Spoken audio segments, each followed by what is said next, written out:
Il y a 4 questions généralement que les femmes sages et les femmes intelligentes avant de se mettre en couple avec quelqu'un se posent. Je dis bien 4 petites questions. Et ces questions-là, vous pouvez avoir les réponses seulement en observant la personne. Dans la première question que la femme, déjà d'abord une femme intelligente, avant d'aller se mettre avec une personne et qu'elle va d'abord étudier la personne avant d'aller entrer dans la maison de ce dernier-ci. La première question, c'est de savoir est-ce que je serai en sécurité avec cet homme-là. Oui, on parle ici que ce soit la sécurité émotionnelle, que ce soit la sécurité financière, que ce soit la sécurité physique.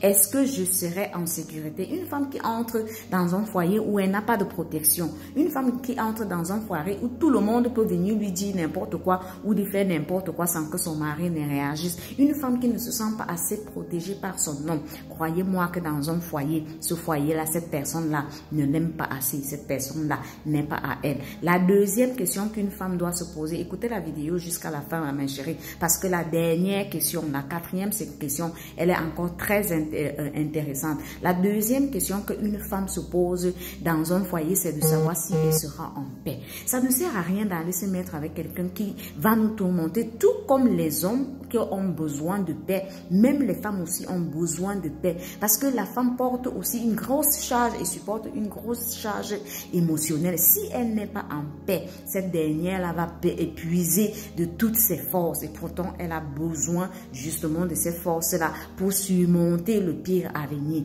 La troisième question qu'une femme doit aussi se poser et qui est d'ailleurs la plus importante parmi les deux autres, parce qu'on va du plus petit au plus grand, c'est de savoir d'être sûr que cet homme-là aime une femme.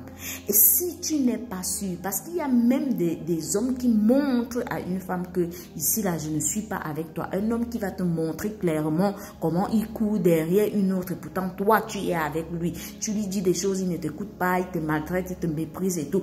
Oui, ça veut dire que cet homme là ne t'aime pas et ça ne sert à rien de rester, parce que au plus tu vas rester ces 3 et 4 questions, les autres questions là ne seront pas du tout remplies. La dernière question, oui, la dernière question que la femme se pose aussi, c'est de savoir, moi, qu'est-ce que je vais apporter de bon dans ce foyer pour que ce foyer tienne debout. Et l'homme aussi, qu'est-ce qu'il va apporter comme contribution pour que nous deux, on tienne ce foyer, pour qu'il puisse aller jusqu'à la fin jusqu'à quand on va mourir. Il faut, parce que le foyer, ce n'est pas seulement une femme qui supporte les choses. Un homme doit aussi être dans le foyer et montrer à la femme qu'il est avec elle dans certaines petites choses, hein, pas dans tout. Et maintenant, la femme apporte aussi sa part. C'est ça qu'on dit couple. Ça veut dire 2 partenaires qui sont partenaires, qui marchent main dans la main, mais pas qu'il y ait une personne qui soumet l'autre à sa volonté et l'autre est dans l'ombre de l'autre.